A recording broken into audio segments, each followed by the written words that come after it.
All right, guys, we have an interesting podcast for you today. We are joined by John Szczepaniak? and Nintendo, and also Oliver Jameson from Minus World. So, for those of you who don't know John, he wrote a couple of books, The Untold Stories of Japanese Game Developers, volumes one and two, and I believe he's writing volume three right now. Yes, I'm working up to starting volume three.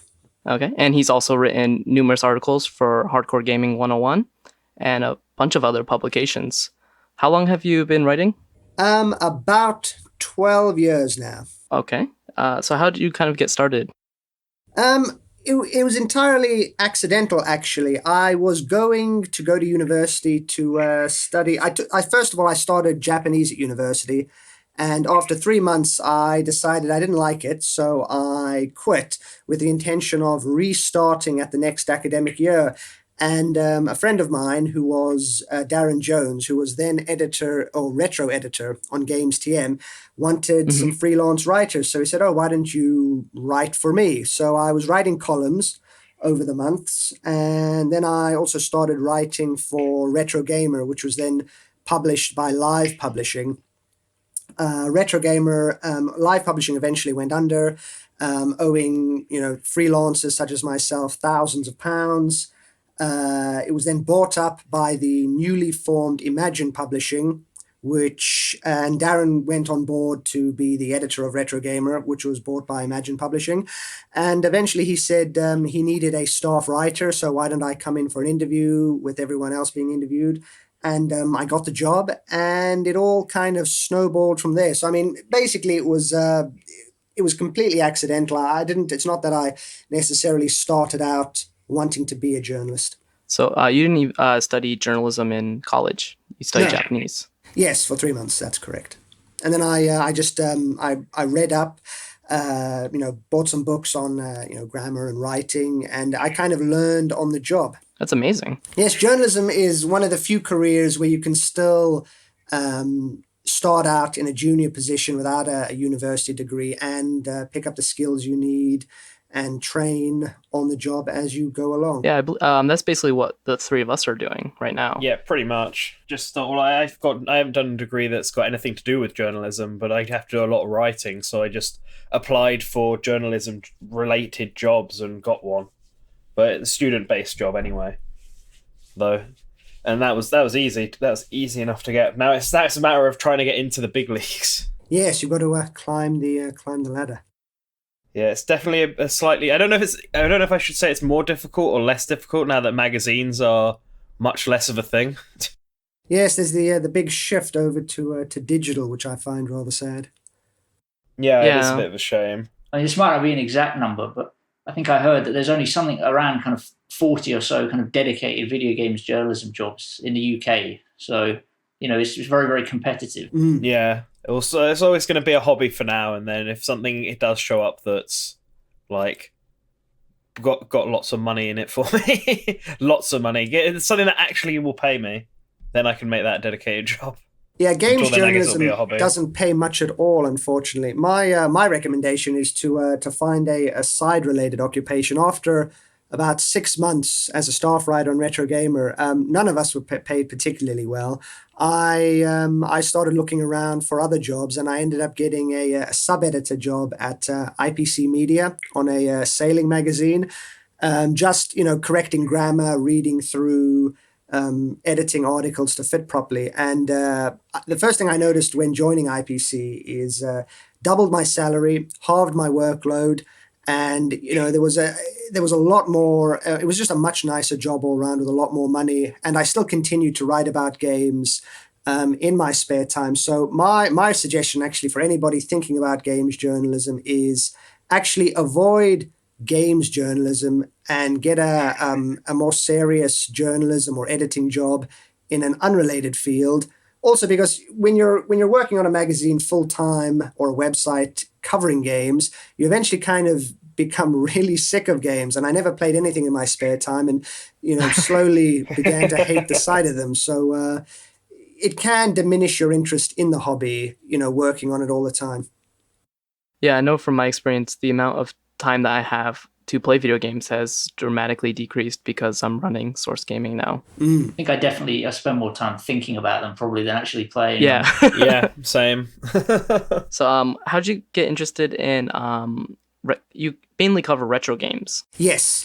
So what was your first experience with video games? And My did that first impact? experience was Pac-Man in a little corner shop where people would like buy milk or whatever, packet of cigarettes when they needed it, and I'd go with my dad there, and I was too short to actually see the screen, so he'd get me like a milk crate which they'd store the milk bottles in. I'd stand on there playing Pac-Man while he was picking up whatever essential grocery was needed, and they'd get new arcade games in as well. So I remember playing Kid Nicky and couple of scrolling beat 'em ups whose names I can't remember offhand, but it started with the classics like Pac-Man, and then because I was born in South Africa and I spent my first 10 years there, and so the video game scene was a strange hodgepodge mix of bootlegs and grey imports. And so, for example, instead of an NES system,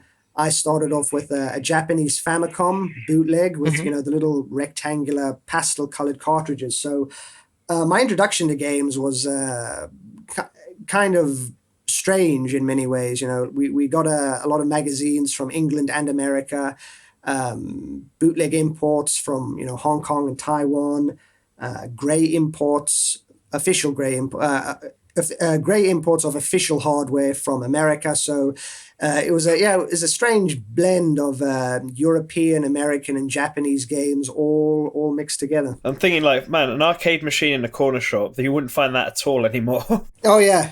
And when last did you actually see a proper arcade machine that anywhere really, apart from a couple of specialized arcades? Like there's, I think it's Heart of Gaming in London. They've got classic games. I've been to Heart of Gaming in London, and that's a really good place, actually. It's like one of the only few great places to play arcade games. Yeah, a few kind of dedicated ones are springing up. I know there's one near where I am in Western Supermare, which isn't a place I frequent, but they've opened one there with a lot of kind of refurbished cabs. It seems to be having a bit of a resurgence. And apparently they get a lot of young customers as well. So there's still an interest there, it seems. Yeah, the only place I know is there's a place in the northern quarter near where I live, which is very like scene and indie. But they got a couple of arcade machines. Mortal Kombat 3 they have there. And House of the Dead 1, I think. Mm-hmm. Like they have like a different arcade game on every floor, which is pretty cool. Yeah, even in Japan they're kind of going away. Yeah. I don't know. When I was in Japan, I saw plenty of arcade machines, much more than I would There's see a lot here. of them, but compared to 10 years ago. Well, compared to Britain, there are definitely going to be more. Oh, much more. Yeah, I mean they have whole buildings dedicated to arcade games, which is nice to see. Yeah, the Sega arcade in Japan. I wish there was more Japanese arcade sort of like style games, like Taiko Drum Master. I really miss, and I've seen one in London. There's one in London. In like in Soho. Oh yeah, I saw that. You go down the stairs. Oh yeah, I went up there when I was last in London. Yeah, and that was great. They had a lot of really cool Japanese rhythm style games. So that's like it. And I really miss Taiko Drum Master because I loved that game when I was in Japan. So what kind of led you to create this series of books? Good question. A strong motivator. I've always liked interviews with game developers. I'm not such a fan of reading, op-ed type columns, where someone side related to the industry will give their opinion on things, because I've got my own opinion on, various matters. And so it seems pointless to me to read these opinion columns. I've always loved interviews from someone who was there on the ground, can give, personal recollections of precisely how things came about.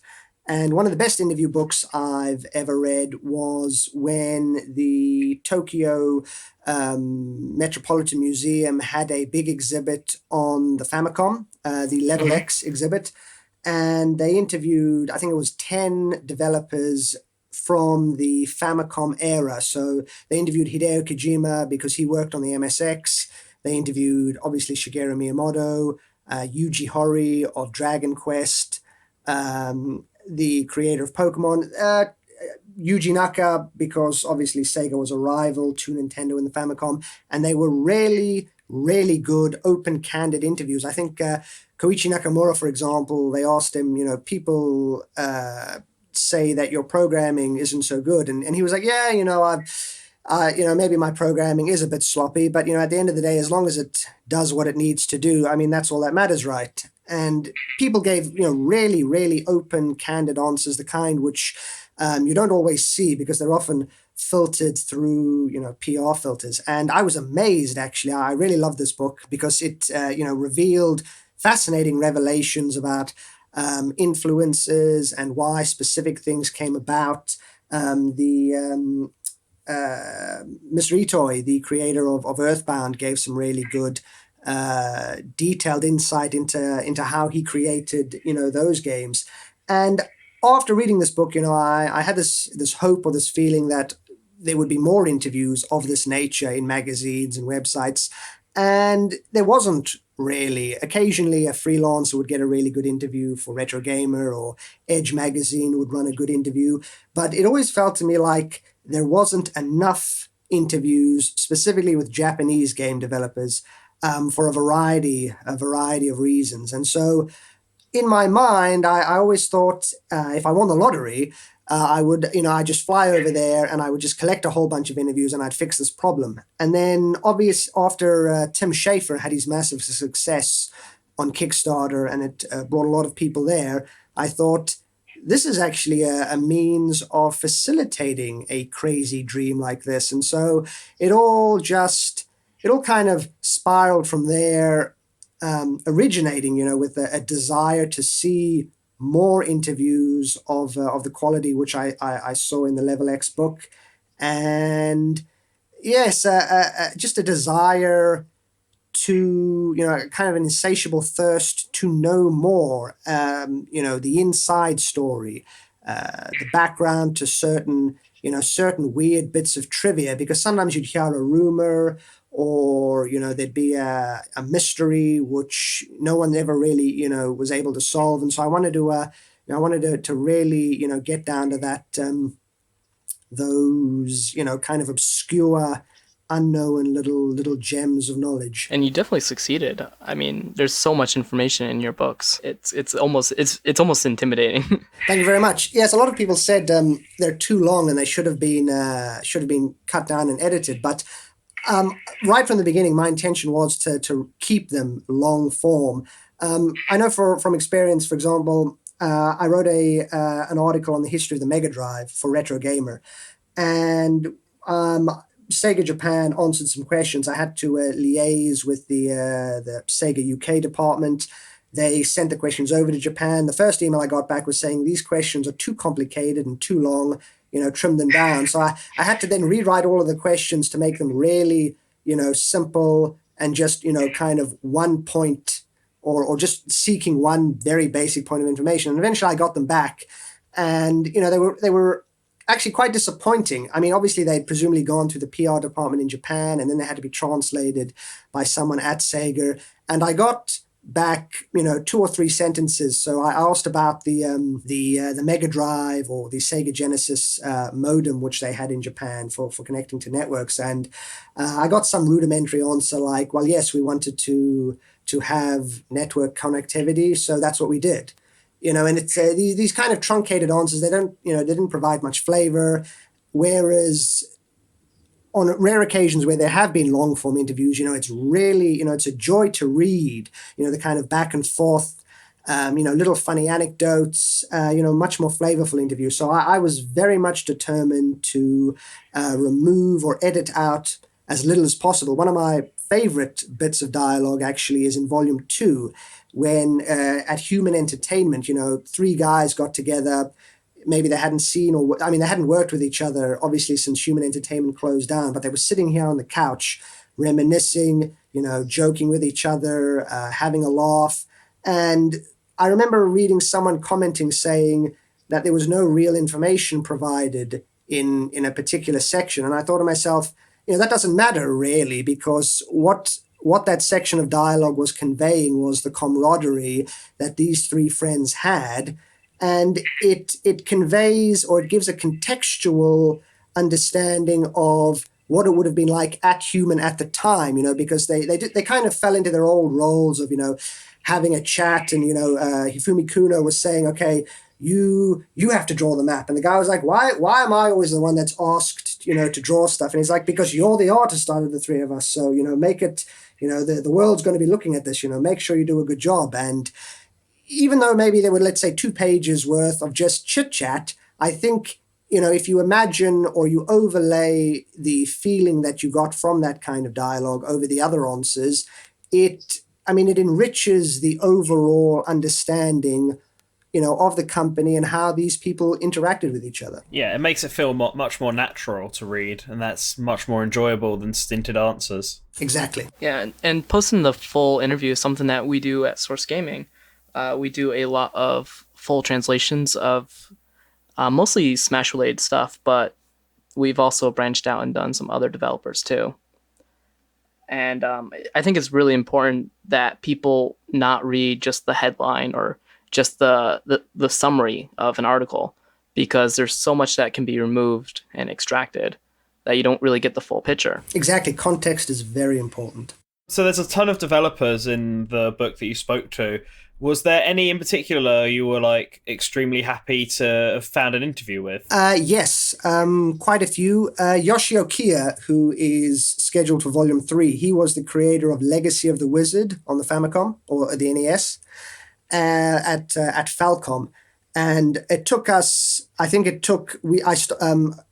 colleague of mine, Joseph Redon of the Game Preservation Society, started initiating the work to arrange this interview because he's very reclusive.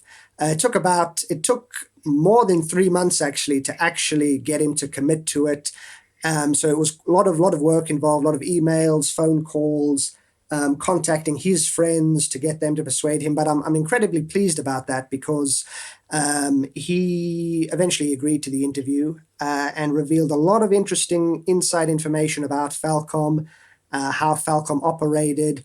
And are any of you guys fans of various Falcom games? I'm actually not sure at all of what they've made, to be perfectly honest. I'm familiar with them. The I don't know how you pronounce it. The YS. Ys. They made Ys and Legacy of the Wizard. Yeah, and he revealed that a lot of the thematic content in their games. So, for example, Ys, Romancia, various other games, they actually took the titles and the background stories for these games from a large encyclopedia of fictional worlds.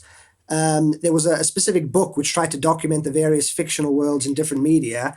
And actually, if you bear with me 1 second, I will look up this particular book. And this had never been documented before. And suddenly, speaking to them and revealing this book, I discovered that, the Dictionary of Imaginary Places is the book which Falcom had, the Japanese translation, which I think came out around 1984. And he was explaining how they would just leaf through this book and arbitrarily decide, this looks interesting. Let's use this as the background for our game. So he's quite an important, one of the godfathers of Japanese RPGs. Very difficult to track down. Glad we managed to track him down. And, he offered all of this incredible, fascinating insight, which, has never really even been documented in Japanese. It's pretty cool. Yeah. I do know one of them, actually. I do know East. It's the only one I've played, and I've only played it for an hour. But I remember really enjoying it. Oh, you should definitely put some more time into it. I love the East series. I don't know which one was the one I played. It was just a friend of mine was playing it, and it was really stuck. And so we were just taking it in turns to see if we could figure out how to get past this one specific point. I was so close. I remember being really close, on one of my first tries. But it was really enjoyable. I really liked the presentation of it. Was it a top-down or a side-scrolling game? It was a top-down one, but I don't remember which one. I think it was one of the more newer ones, though. I don't think it was an older one. Okay. Am I right in thinking they did Sword no Kiseki, The Trails of the Sky? Yes, Falcom did that. See, some of these developers, like here, not many people probably have heard of them. They're kind of the unsung heroes of the industry, if anything. So when you went to interview these developers, were any of them surprised that anyone, knew who they were or was interested in their work? Oh, all of them, I would say. I would say all of them were very surprised, very happy that people recognize their work. Maybe not someone like Keiji Inafune, because he gets quite a lot of interviews. Of course, so, I mean, obviously he's aware, and obviously he had the big, very successful Kickstarter project. So he was obviously aware that people like these games. But a lot of the others were astounded that anyone outside of Japan had heard of them. And I'd be bringing up, names of their games or bringing up some obscure trivia in their games. And they were like, really astounded that I even knew of the games or that anyone had even played that far into the game to discover that particular point I was bringing up. And the impression I got was that a lot of these developers, in the 1980s especially, and the 1990s, there wasn't the kind of connectivity we have today with the internet or social media.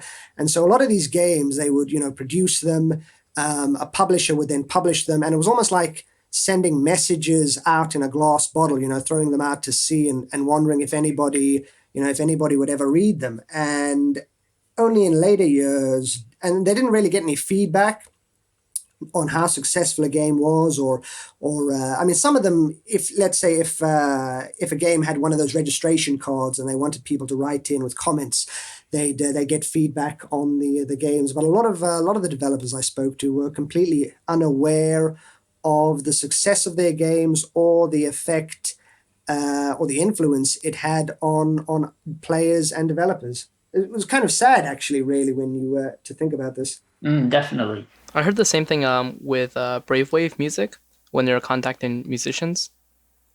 They said that a lot of people that they reached out to said that they never expected anyone to be aware of who they were. I think that whether or not they realize it, looking at the success of the Kickstarter you did for the book, it shows that people are interested in hearing these people's stories. So it seems like they just, a lot of them aren't aware of it, aren't aware of the attention their games have been getting over the years. Well, part of me wonders whether that's a big cultural difference in the West or the East, because I can't remember who it was who said this recently, but they said that in like Japanese culture and stuff, people like Miyamoto, the creators, aren't like big household names like they would be in the West, because people don't really think about it. It's all about the CEO of the company. That's the one that everyone keeps in mind. So, like, while we think of Miyamoto as this great person who like has made all these wonderful games, someone in Japan may not even know who made Super Mario or Donkey Kong. Yes, Like, but they'd it's be this big cultural difference. They'd be more focused on Mr. Yamauchi, who is the successful owner of the company. Yeah. So I wonder if that's a big reason why there was a lot of surprise when the developers found that there were actually people who knew who they were. Yeah, I think another reason as well, I mean, directly related to that, is a lot of these, the ground troops, the people, making the games, they weren't credited in games. And I found this from a lot of people, actually. They were forced to use pseudonyms because the CEO or the head of the company was worried about them being headhunted by rival game development companies. So a lot of them didn't even get credit. And for some games, we still don't actually know precisely who was behind them. For example, Castlevania, the first Castlevania, there weren't proper credits for the first one. And it took quite a lot of research. Myself and a fellow Hardcore Gaming 101 writer, Sam Durbu, we were looking into the origins of Castlevania. I spoke to a colleague at someone at Konami, Masaki Kukino, and we did kind of eventually work out it was probably this one gentleman who worked on it. But I mean, it's crazy to think that Castlevania, a huge franchise, over 30 years old, and we are not entirely sure who made it or who originated it. Yeah, it's there's a lot of, and there's also potential for lots of misinformation with that kind of stuff too. Like people assume that it was someone just because of because a lot of times they use the like synonyms or whatever. Pseudonyms, yeah.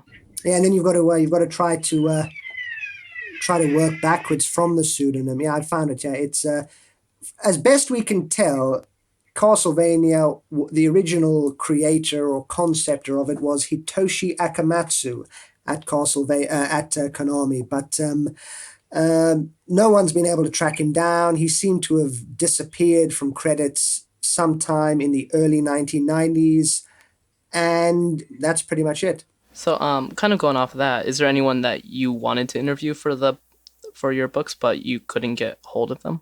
Yes, plenty. I very much wanted to find someone related to Ikegami Tsushinki. Let me just make sure I'm spelling this correctly. Ikegami Tsushinki was this Japanese company which was the actual creator of Donkey Kong in the arcades. From what I can understand of the story, Shigeru Miyamoto, he came up with the plans, writing it down and stuff, but the programming wasn't actually programmed at Nintendo. I mean, obviously Nintendo isn't going to give the inside story on this, but it seems to be that he wrote down the plans of how the game should be, and then they handed it to this third party, and it was Ikegami Tsushinki which did the actual programming, the actual creating based on the notes given to them by Nintendo, and then the manufacturing of the arcade unit. So I really wanted to track down someone from there. No luck with that. Very difficult to investigate as well, because they're mainly a manufacturer specializing in television equipment. And then the second one, which I wanted to track down and couldn't, was somebody related, or somebody at Taito connected with the unreleased Taito WoW console. But in a bit of luck, Unseen64 managed to track him down, interviewed Yukihiro Sambe. He was also involved in the creation of Darius, and he explained to Unseen64 how Taito's WoW console came about, was prototyped, and eventually cancelled. And they let me reprint the interview in my book. So I'm really pleased we managed to eventually document that story. So, one of the interviews that I really enjoyed was the one with the Game Preservation Society. Oh, yes, with Joseph Redon. Yeah, because that's something that I think is very important, is to try to preserve these games. Because as you and Joseph explained in an interview, a lot of these mediums, the media is very degradable, and eventually they will disappear, or they're thrown away or whatever. So it's hard to keep track of everything. Yeah, I mean, it'll because obviously, I read a fascinating article, and they say that the really big old floppy disks that they were manufacturing in the 70s, the early 80s, those you can almost be guaranteed that it's too late to salvage anything from them. You might be able to recover some of the data, but you won't be able to recover all of the data because they've been biodegrading. And this is the danger, is anything which didn't make it to market or to retail, for example, an unreleased game, the data for that might now only exist on these biodegrading floppy disks. And anything which did make it to market, the older games, they would have been sold on floppies, which are fragile. Joseph showed me photographs of floppy disks which had developed a film of white mold on the surface, on the magnetic surface of the inside it. And in order to read the data of these, you have to slide it back and very gently clean the mold off them using specialist cleaners in order to not damage the data which is stored on there. So if a game which was sold, let's say in small quantities, 500, 1,000 copies, whatever, if it hasn't been archived or backed up, if we don't hurry up and archive them fairly soon, then your chances are it will be gone forever. And there's a couple of important examples, like early games by people who went on to make much more bigger, prominent series. For example, Yuji Horii, the creator of Dragon Quest, he made a series of smaller computer games, a tennis game, I think a couple of adventures, and it's.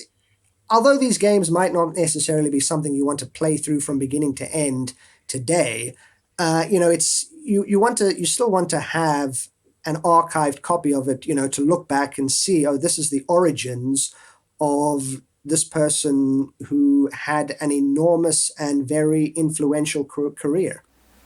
Oh yeah, it's so interesting to look back on and to see how much they have grown as a game developer.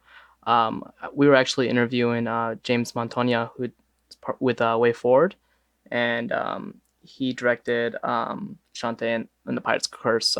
Co-directed it, and he was talking about how he keeps his old projects on his websites, and he's kind of embarrassed, and that they're still there because it doesn't reflect his current work.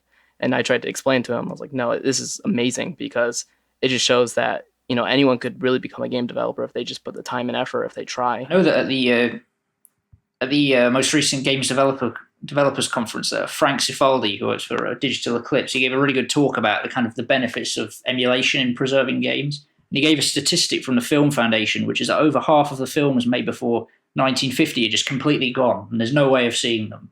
And this same kind of principle could apply to games, and the clock is kind of ticking now for some of these older titles. Exactly. If we don't save them now, I mean, we need to have started a decade ago, really.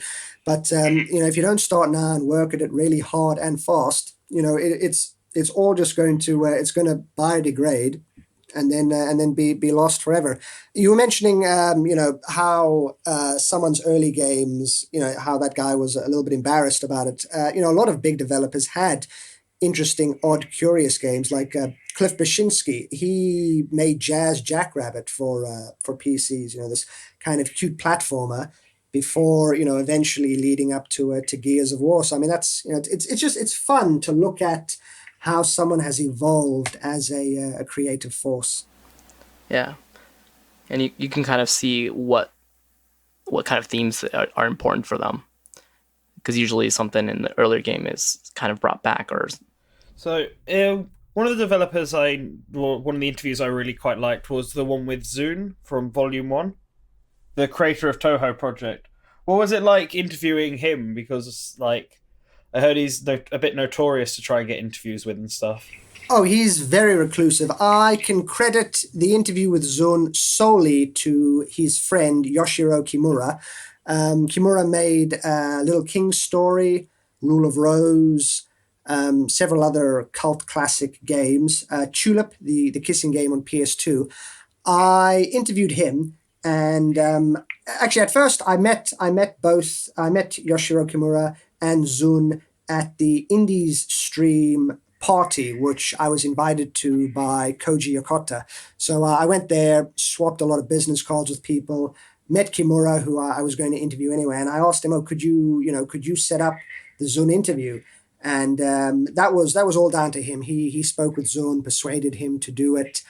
We met in I'm just trying to think of the name of this underground station, but I went to Kimura basically said, be there at the underground station at 1 o'clock to meet him there. And I got there and wait until about 10 past 1. And I thought, oh, is he not going to turn up? And so I called Kimura, and Kimura was like, oh, actually, I'm on a different phone to Zune right now.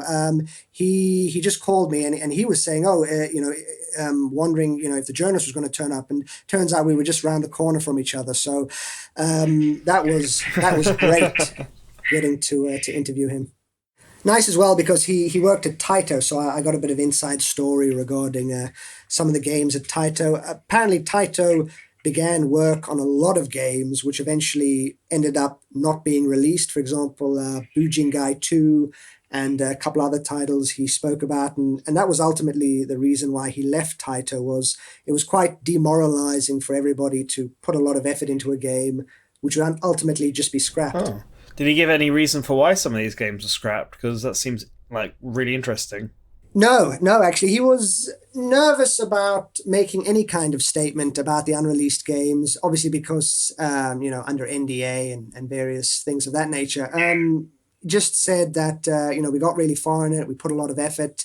I think Taito was wanting to consolidate its projects and focus on just a few specific titles. So a lot of things ended up getting cut. I think a lot of they were working on several Wii titles, and obviously the Wii wasn't doing very well.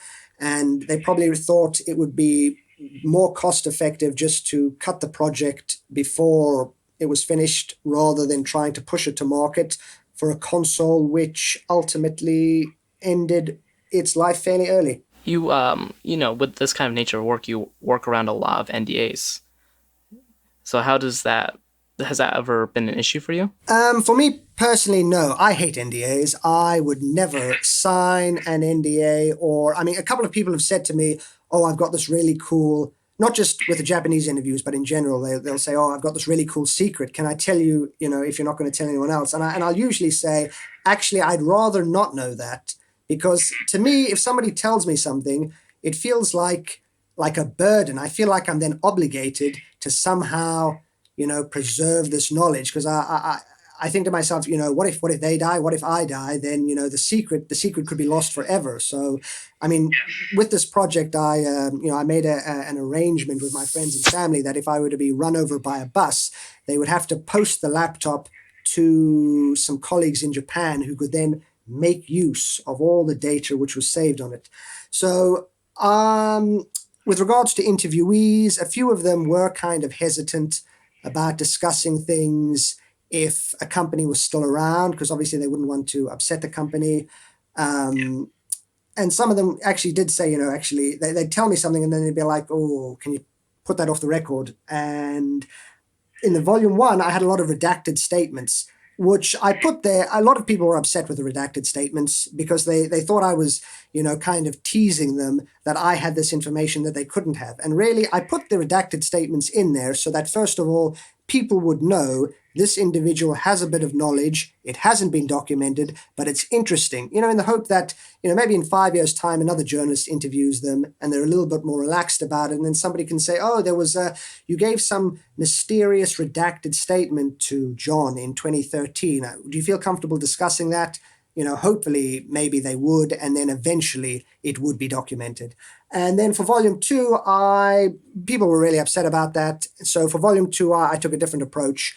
And there were some NDA statements, and I basically stuck them all together into a giant anonymous interview, which is the one which details the Yakuza kidnapping.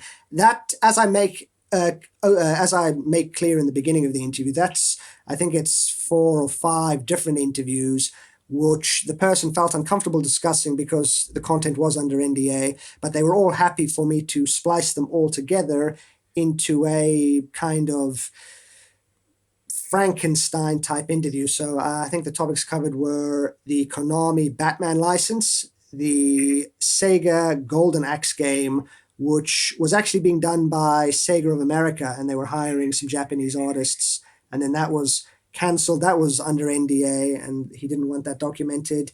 The Yakuza kidnapping story, that wasn't so much an NDA, but rather the person in question felt uncomfortable letting it be known that he was, revealing the story. And then also the Square Enix interview at the end discussed a couple of small NDA related things. So I'm happy that I was able to document those things despite the restrictions. I thought the Yakuza story was kind of interesting. It's basically the guy, he took the arcade machine and beat it up and threw it outside the Yakuza's apartment, right? Yeah. I need to choose my words carefully here so as not to reveal too much. But yeah. If you don't feel comfortable, I'm sorry. No, I do. I want to just explain a little bit of the background to that, because I saw a lot of speculation on the internet, and I was quite happy that a lot of people had managed to follow the trail of crumbs I gave and work out various aspects. A lot of people speculated on the internet that he was the company. He was being threatened by a game company because he wanted to work with Nintendo, and people thought that he wanted to work for them. The key aspect there is he wasn't working for Nintendo on a project, but rather he was working with them in association on not necessarily a game project, but a project related to the industry. And I kept probing him on the details of this, because it started off saying that, his sister was taken or held against her will by members of the Yakuza at the behest of a particular games company. And he smashed an arcade and, threatened, one of your employees will be next if you don't leave me alone with regards to what he was working on.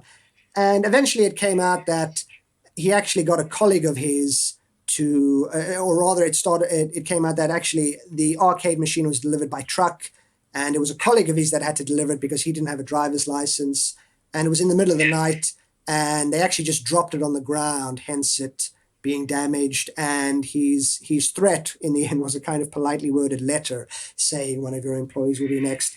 But yeah, that was originally going to be in his interview, and at the last minute he got cold feet and wanted it to be removed or disassociated from his main interview. Eagle-eyed readers of Volume 1 might be able to spot the clues or the revelations to see exactly where it joins up with.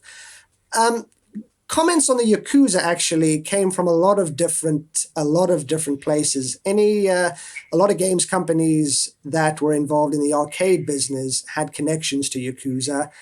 Tau Plan was one which was openly discussed, because obviously Tau Plan went bankrupt, they closed down now, so there's no risk of anyone from there being angry. But one of the stories I was given is that they were kind of a protective force in the arcades to stop people stealing money out of the machines or from breaking into the machines in order to steal the components or to copy the games, and for example, to fight piracy. As the one person said, sometimes you have to use. Actually, let me just see what his quote was. It was basically like you have to use fire to fight fire sometimes. The Yakuza, they definitely have a reputation here in Japan for kind of strong arm in a lot of things. But yeah, there's a lot of involvement with the Yakuza in general in video game industry, like you mentioned. It's not something you'd expect from a company like Nintendo with their kind of family-friendly image. You wouldn't expect them to be involved in that in any way, but this is what happened, and a lot of it was undocumented. So yeah, it's weird to me. Like I don't feel like games companies are like such big enough forces that they should be getting involved like with behind the scenes thing with the Yakuza. With such strong competition, they might have viewed that as a legitimate option. So I never found any evidence of it, but my assumption had always been that an arcade is an excellent way to launder money, because there's no way to prove exactly how much money is being put in the machines. You could inflate the numbers and to launder money gained from other questionable enterprises. I wonder if any Western developers have connections to the Mafia. I hear that the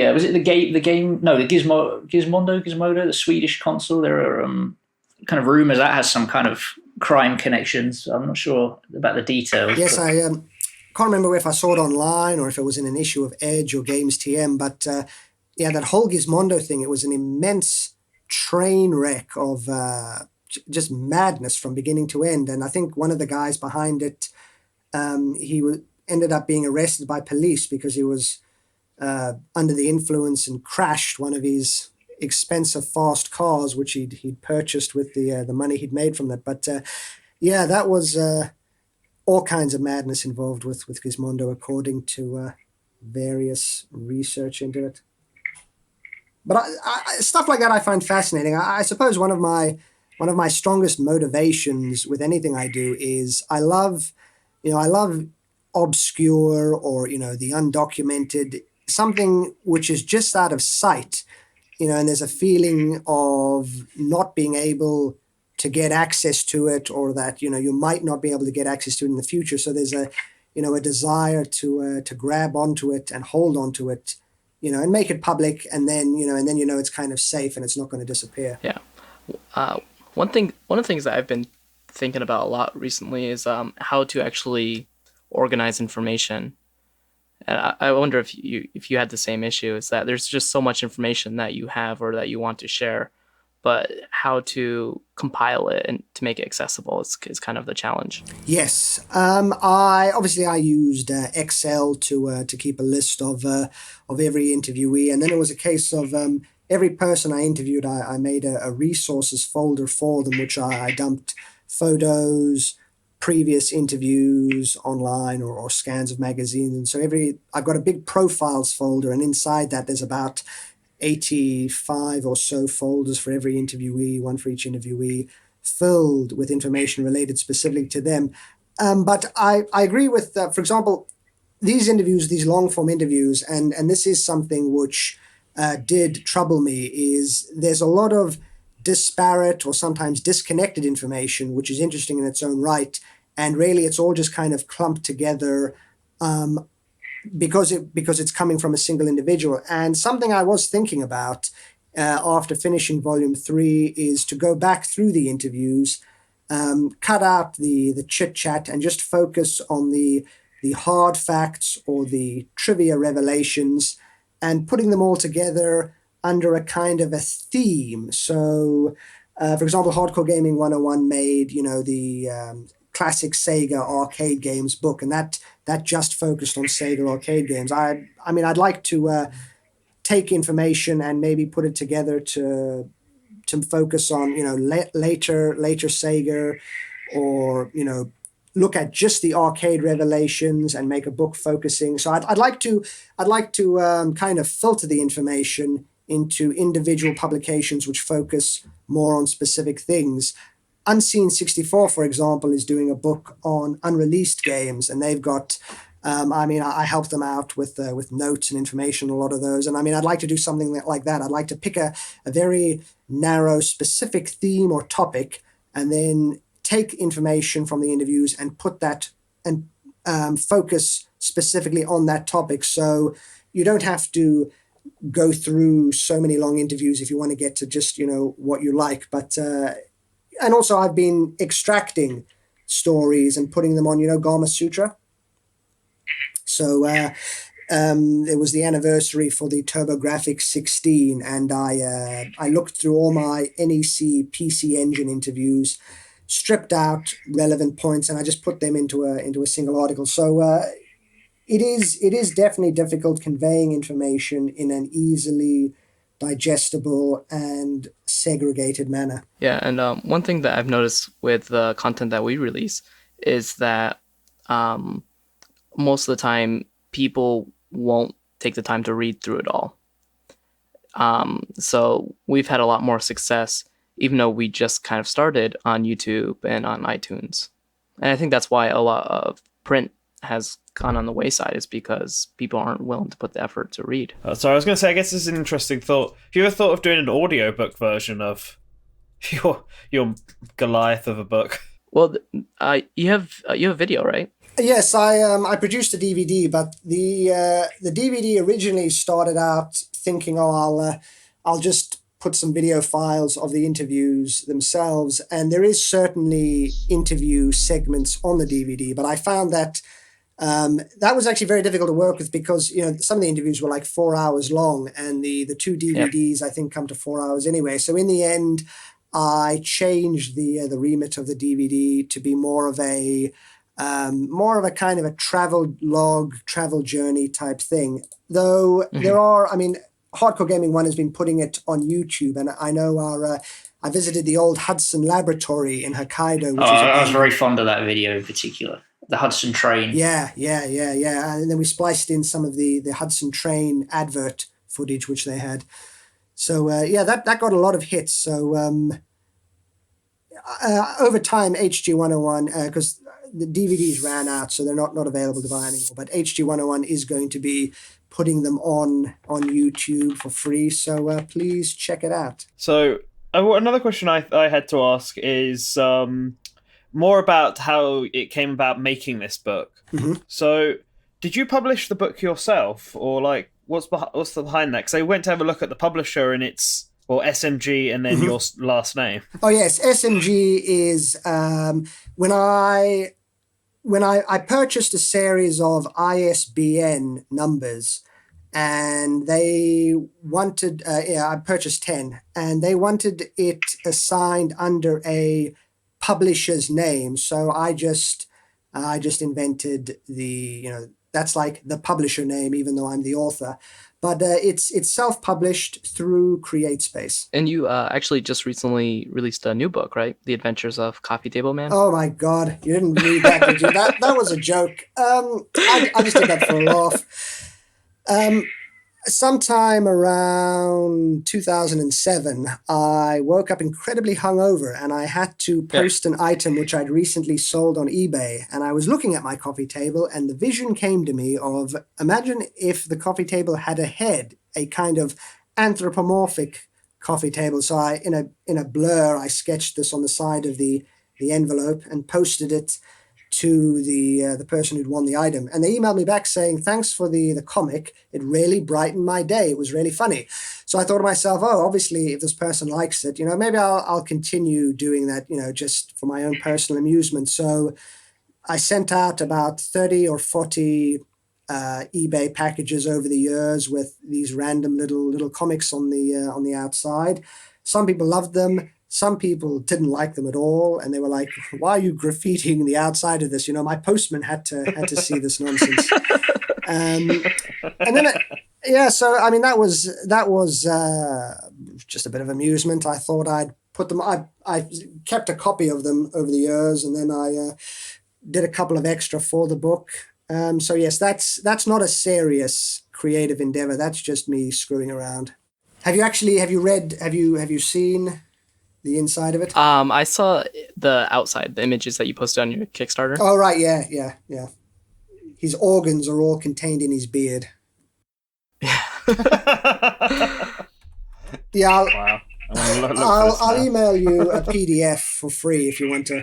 Oh, awesome. If you want to browse through it. So that's another good question. What was it like working with through Kickstarter for these books and organising a campaign for that? Fantastic, actually.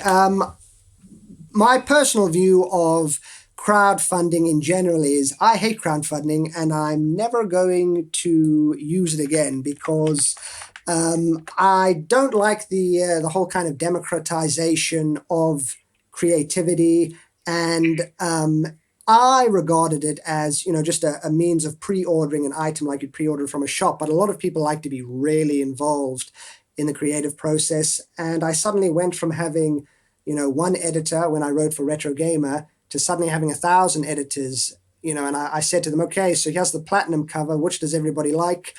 And there was like an even split 4 ways. And it was like, oh, crap. Now whichever one I pick, 75% of everybody's going to be really pissed that I didn't pick their favorite cover. So, yeah, I don't like that kind of direct interaction. But Kickstarter as a company, I have nothing but praise for because very well organized, very efficient, very easy to use their system.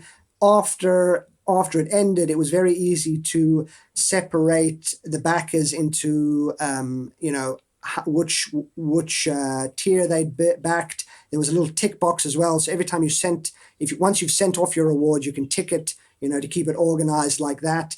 And I had to go online and manually order 1,000 copies of this book to be posted out one at a time through CreateSpace's order facility. So Kickstarter was set up in a really nice way that made it easy to keep track of who I had or had not sent items to. The staff were great to work with as well. If I had some kind of difficulty in some area, I'd email them. They'd get back to me right away. They'd make corrections or amendments to, for example, there was a bit of a trouble with uploading images, and they were like, our tech team is on this right away. We'll get it fixed. A lot of people said to me, I think I made about, was it 70,000 on I think on so. the thing, and I got about 60,000 of that after Kickstarter's fees, and a lot of people were saying, wow, that's very high fees. How do you feel about that? As if, in a kind of a critical way, it seemed critical of Kickstarter. But actually, I'm very happy with the quantity of fees which they took. I don't think it was too high at all. For example, when you have a book published through an agent who contacts a publisher, I mean, the traditional route is you write a book, you find an agent who takes you on as their client. They then pitch to book publishers. A book publisher will give you a small percentage of royalties, or they'll give you an advance, and that advance then has to be paid out by the royalties afterwards before you get further royalties. And the royalties will be just a really small percentage. And then your agent can take, I've seen agent figures anywhere from 15 to 20%. Anyone who's interested in getting a book agent should find the book, The Writers and Artists Yearbook, because it lists every book agent in the UK and a lot of foreign book agents as well. And when you're dealing with, so just think about that. the traditional book writing method, the publisher will take the biggest cut, and then they'll give you a small slice of the pie, and then your small slice of the pie, 17.5% is going to be going to your agent. So the fact that Kickstarter only took a small percentage, I think something like 12% or 14%. It was less than what an agent would have taken, and the overall money I got would have been more than what a book publisher would have provided. Even though obviously a lot of the risk was on my shoulders, and I had to organize my own publicity and every aspect of it. So yes, I think Kickstarter, if you're happy to handle the risks and the difficulties of crowdfunding, I have only positive words for the way Kickstarter is organized, and also the very reasonable fees that they take. Have you thought about doing a Patreon? Oh, I did think about that, but I don't think I have enough interest, or I don't think enough people are interested in my writing, or that I have enough clout to really get enough people to support me. For example, I think Hardcore Gaming 101 makes something like $1,000 a month, but I will look this up. But they have multiple writers, and they put out a lot of articles quite regularly. I'm just calling it up now. You guys can edit this dead air out afterwards. Yes, HG101 makes $1,025 per month on Patreon, and that's with multiple writers, dozens of writers contributing, 2 or 3 updates a week. And I look at this and I think to myself, if I wanted to make as much as HG101, which, I mean, it's $1,000 a month isn't quite enough to live on, really. I would have to match or exceed HG101, and I'm just one guy. I mean, I write for HG101, so I was one of their large group. So I'm put off by Patreon because a lot of other people I've seen on Patreon. Digitizer 2000. Anyone a fan of Digitizer here? My fellow British compatriots. Not huge. Can't say I've heard of them. Yeah, I've heard of them, but I don't know if I can't really say I'm a huge fan. Okay. Oh yeah, Digitizer was the teletext. Daily teletext magazine in the mid-90s. That only makes $900 a month. So, and these are all places where they put out a lot of stuff publicly, quite a lot. So if I were to do a Patreon, I don't think I'd make as much. And all I'd be able to put out would be, let's say, my book once a year, or I'd have to change my style and start doing, daily updates. So I just don't think it's a good fit for me. What about yourselves? What do you gentlemen do for funding? Right now we do a Patreon, actually. We get about $110 pledged to us. We do multiple posts per day, too. Yeah, like 2 to 3 posts a day. Yeah. We have 20 people on their team now. Wow. Yeah, so we're ever growing. See, my posts are a lot more sporadic. So We just added 2 editors. I wanted to ask a question. What was it like interviewing KJ Nifune then? Seeing as, I mean, personally for me, he's probably the biggest name in Volume 1. Mm. So what was that like? Especially like with his Mighty Number 9 Kickstarter had it been around for a year, or had it just finished? I'm trying to remember when that actually finished. I think the Kickstarter had just actually started. I interviewed a colleague of his, or my intention had been to interview Shinsaku Ohara. He was a gentleman put me in contact with Shinsaku Ohara because he obviously had some Capcom stories which I was quite interested in, and also stories about Suda 51. And at the time when I contacted him, he was part of the Mighty Number 9 team, and he said, he emailed me saying, sure, I'd love to be interviewed by you. I'm just looking at our Kickstarter numbers as they're ticking over every day. It's a lot of fun. And so I said, so I could ask you what it's like to be involved in a Kickstarter. And he said, it's probably best to speak to KG Inafune himself about that. I could see about getting an interview for you. So he very kindly arranged that. His interview is in Volume 2, and it talks about a lot of separate topics to the KG Inafune interview. That was arranged officially through Concept. I went there on the day, very professional, tightly organized. I think we only had either an hour or 90 minutes. It was a little bit intimidating. He is one of the highest profile developers in the book. And I mean, there were a couple of questions. I was really tempted to ask him. I don't know if you've seen how somebody played through, I think, 4 different Mega Man games using a single controller input. I saw that. And they were able to finish it. And I was tempted to bring my laptop with the video on and say to him, it's kind of interesting that, 4 of your games can actually be completed, with one input, but that seemed a little bit too cheeky. So I crossed that off. I just focused on the, his background, how he, I was very interested to find that actually with the Rockman games in Japan, when he worked on it, that they did, kind of crowdsourcing ideas with, kids writing in with boss ideas on postcards, which happens in a lot of different projects back in the day in Japan.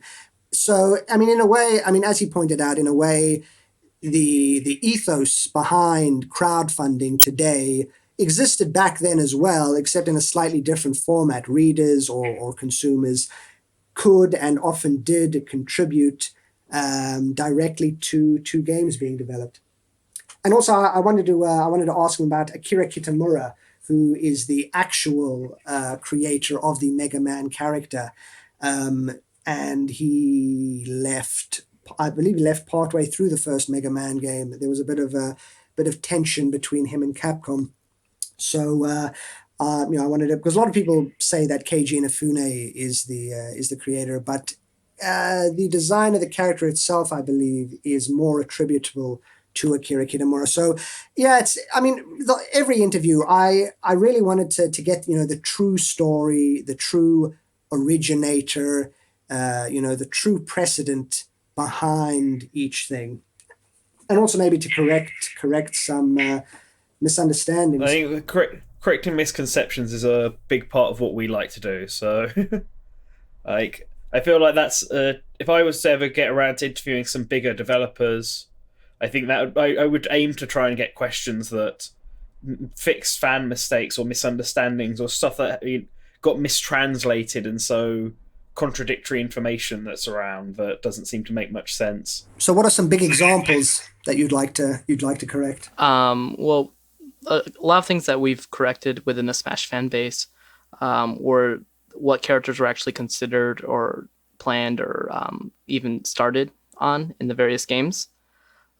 Basically what happened was that a couple years back, there's an individual who posted on NeoGAF claiming that he found all this information through Japanese interviews. And then I started looking for those interviews because I was interested in posting the full translations because I thought there'd be additional information. And then I found out that those interviews didn't exist. I actually found the guy, and he even told me that he made up the information. And this information was widespread. It was sourced on everything. And so a lot of what we've been doing is trying to fix these fan misconceptions and trying to fix the bad translations that have existed within the fan base. Well, they say it's easier to make somebody believe a lie than it is to convince them afterwards that it is a lie. So it's very true. That's very true. Yeah. I've gotten to so many arguments over various stuff, and at the end of the day, I'm just like, okay, well, if you think that, then where's your source? Who is this information coming from? We also, for Source Gaming, we do a lot of translations, like I mentioned. And one of the things that we've really pushed for is better translations in general. Mm. And so we have a couple of professional translators on staff, and all of our translations are checked by another person before they go on the site. And so that kind of reduces the margins of error. Do you guys pay attention to the shmuplations translations? Yes, we're friends. I'm friends with them. Yeah, I think that's excellent. The work that's been he done. does an excellent job. I had a look, and I saw that I think he actually started before I'd made my Kickstarter, and it's a pity I didn't see it before, because I probably wouldn't have done the books, actually, if I'd known that somebody was taking these excellent Japanese interviews and doing such a good job with translating them. But it's really nice to see that yourselves and Schmuplations are filling this knowledge gap by translating these interviews, because if the individual's never been interviewed by the Western press, you can be certain that these interviews almost certainly would never have been picked up before. So in a lot of instances, an old interview might be your only source for some things. Yeah, like I remember I was doing some work researching the game Marvelous by Aonuma for Nintendo, and it was really, really difficult to find anything on that game. Like, apart from, I found the Hardcore Gaming 101 article was incredibly useful for that, but they also found like this one-off translated interview from a Japanese publication. It was like one of the only interviews they ever actually did that revealed stuff like the game used to have animated cutscenes and stuff, and they revealed some cells from it, and then it was going to be planned for the CD expansion on the Super Nintendo, but when that dropped, they had to cut all the animated stuff. And that's all really interesting information. It's like amazing to think that they were going to go that far for this basically first project by all these new developers. And that's stuff that loads of people don't know, and I like to share that and try and get more people to realize that how important some of these interviews really are. It extends just beyond the games as well. I've been running a series of kind of career profiles, mostly of Nintendo stuff, but it's just kind of figures in the industry who they haven't had the spotlight shone on them. A lot of the times there isn't really much information about them beyond kind of what they've done, and I've kind of broken down their work, and sometimes I've had people respond to me saying, especially with composers, I really like this person's work, but I didn't know they existed, or I've never heard of them. And I think it's important that these people are recognized for what they've done. Yeah, a lot of kind of what we're covering in a lot of ways is very niche, but because it's niche, it's very important to document as much as we can. Yes. Someone has to. Yeah. Or else, like John said, it could be lost forever. Exactly. And I guess that's the benefit of virtual media nowadays, is that, I mean, as long as you keep backups of it, stuff isn't going to degrade, unlike physical media. Like, it's just one of those things now, like, I regret throwing away all of the old gaming magazines that I had when I was growing up, because who knows what sort of interviews could have been in them. Yeah, I've actually been going through and stocking up on old games magazines, because I don't know if any of you remember Blue Stinger on the Dreamcast. Yeah, it rings a bell. I don't think I owned it. I only had a few games on the Dreamcast, but I can look it up quickly. The guy behind that, I believe he was at Climax before Climax made Landstalker and Dark Savior, and this guy went on to make Blue Stinger on Dreamcast, and he actually passed away. I think he made like 2 games on Dreamcast, Blue Stinger and Ill Bleed, and then passed away a number of years later. And the only interview I think in English ever done with him was in an old issue of Gamers Republic by Dave Halverson, who used to do Game Fan. So I spent ages watching eBay like a hawk, for it came up, and then just put in as much money as I could spare to guarantee I got a copy of that.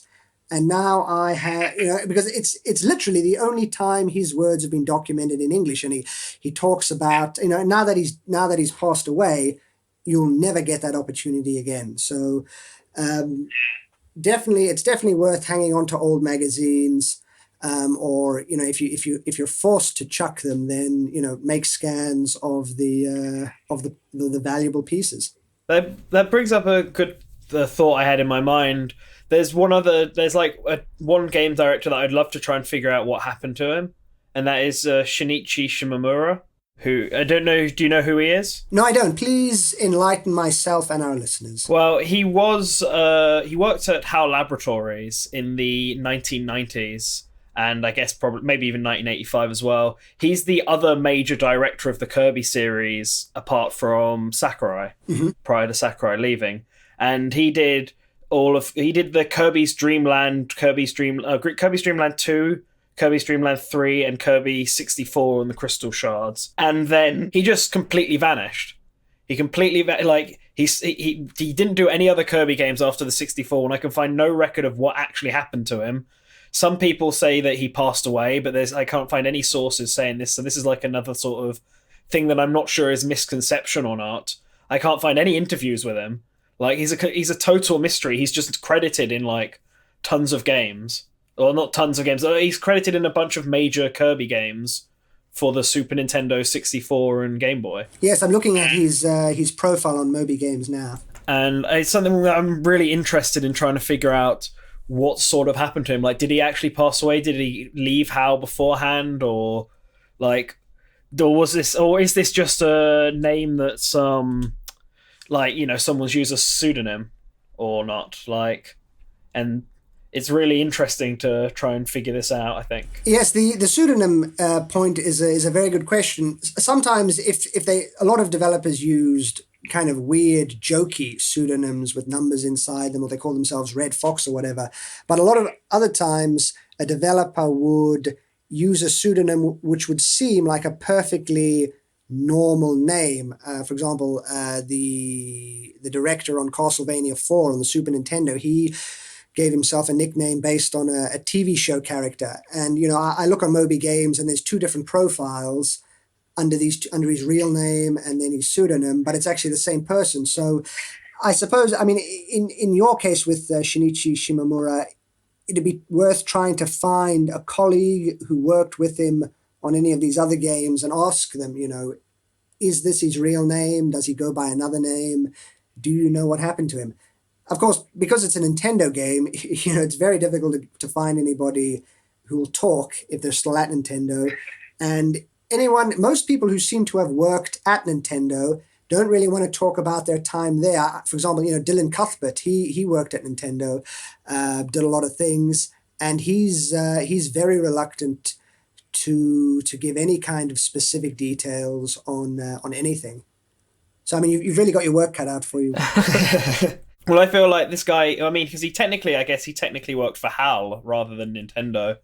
So it might be a good entryway to try and speak to people at HAL Laboratories instead and work our way around that. I mean, it might also be just as reluctant because of how close they are with Nintendo, but it's definitely worth something. And bringing back to the pseudonym thing, another example of pseudonyms is sometimes when I don't know how much this is relevant for video game directors and developers, but I know it definitely is for like manga and graphic novelists, is that sometimes you get two people who are working on it and they use a pseudonym and combine their names or come up with a fake name that actually means both of them.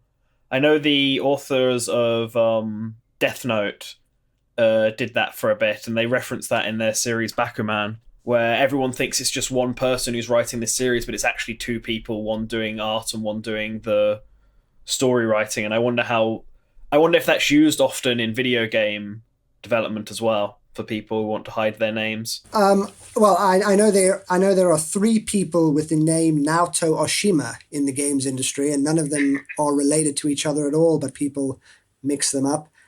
You know, he's the creator of Sonic the Hedgehog, but there's another guy with the exact same name, slightly different kanji though, who worked at ASCII on some RPG series, and another one who was a graphics designer at Konami. And I remember reading an interview with the Sonic the Hedgehog Naoto Oshima, and one of the questions just suddenly started talking about Silent Hill, and he kind of answered it, but in a way where it was clear that, you know, he didn't really know the ins and outs because he didn't work in it. But exactly, so I mean, you know, another layer of difficulty with regards to names and pseudonyms is also Japanese characters, variations in them.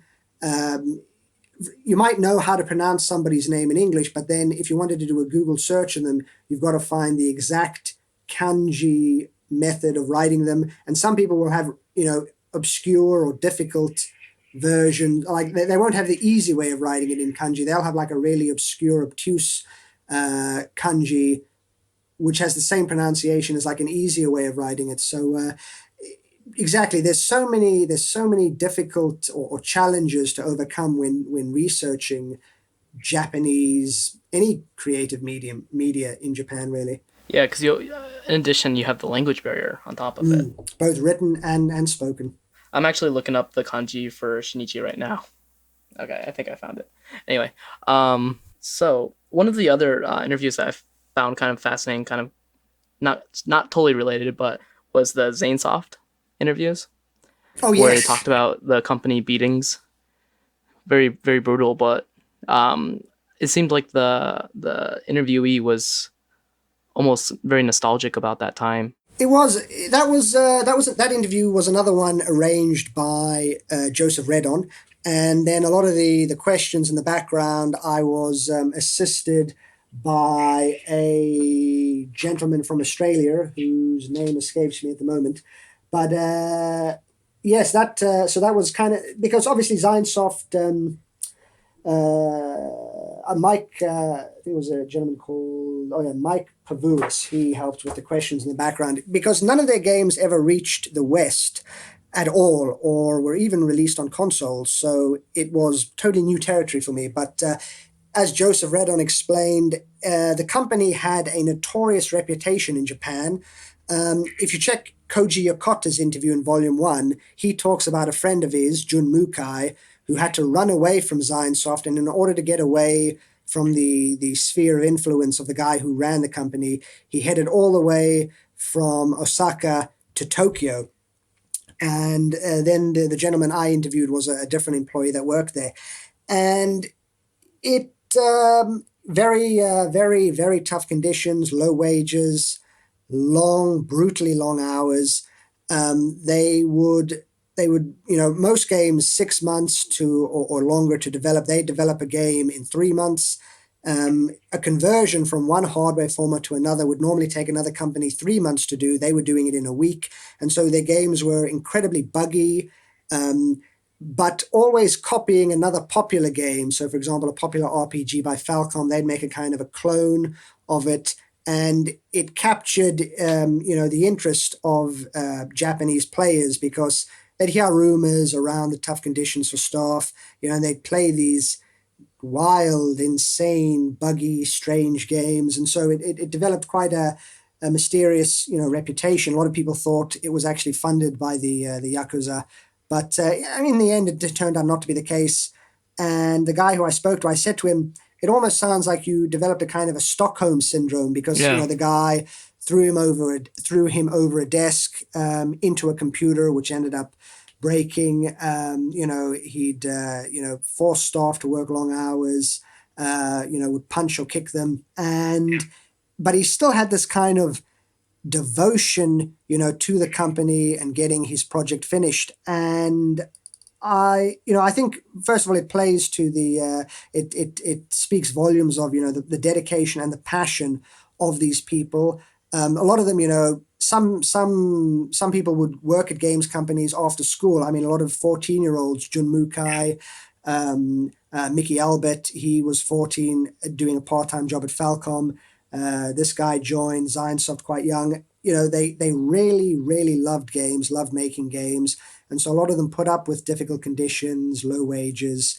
In this case, staff violence, because, labor laws in Japan in the 1980s, I'm not even sure if they had any really. It was a completely different kind of world. People would live in their offices for weeks, if not months on end. And yeah, he was so absorbed or so determined to do a good job with the project that he was working on that he suffered through all of these things. And for a lot of them, when you discuss it, they look back kind of fondly on the fact that they had to sleep under their desks and work long hours. And I think it's the kind of thing where if you're young and fresh faced, you can do it. Do it once or do it a little bit during your youth, and then kind of look back on it as your wild early days, getting a foothold in the industry. He said in particular that the difficult experience at Zinesoft actually toughened him up for later events in life. And when he faced, he now works at a head of a very serious professional company, does things very correctly with regards to computer software, unrelated to games. But he said that, the difficult times at Zionsoft helped prepare him, for adult life. So he didn't seem resentful of the CEO or the events that took place. Yeah, he kept on saying in the interview that he just wanted to make the best game possible. Yeah. I mean, you'll find that from a lot of people. The staff who worked at Masaya on the assault suits robot games, it's the same story with them. They worked long hours.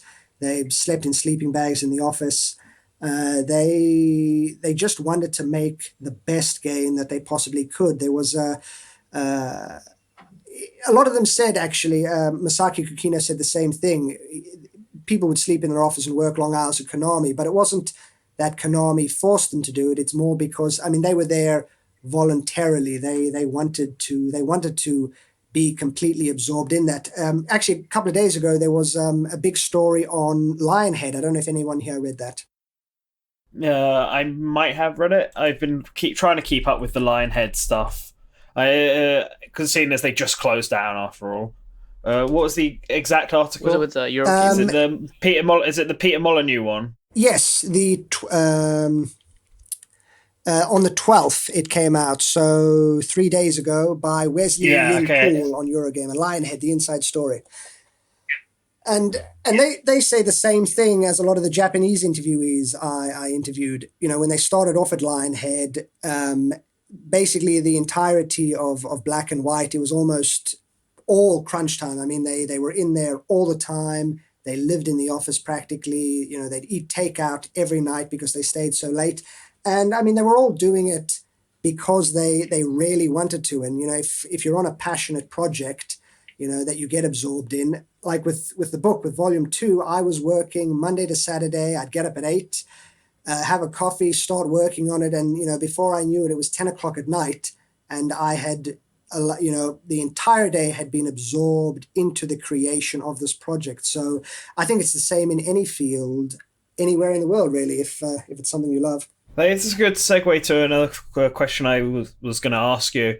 Have you ever thought about doing a spin-off to these books about Western developers rather than Japanese developers? Oh, yes, I'd love to, actually. I was thinking after finishing Volume 3, since I titled the DVD as being Volume 4, I would jump into a Volume 5, which I'd like to reprint a lot of my old articles with Western developers. For example, I interviewed the creator of the CD-I Zelda games, which we were discussing before we went on air, which to me is the same kind of untold history, because I'm the only person who ever, despite all of the attention that these games get from people on the internet, no one ever bothered to find the people behind it and ask them, well, why did they turn out as they did?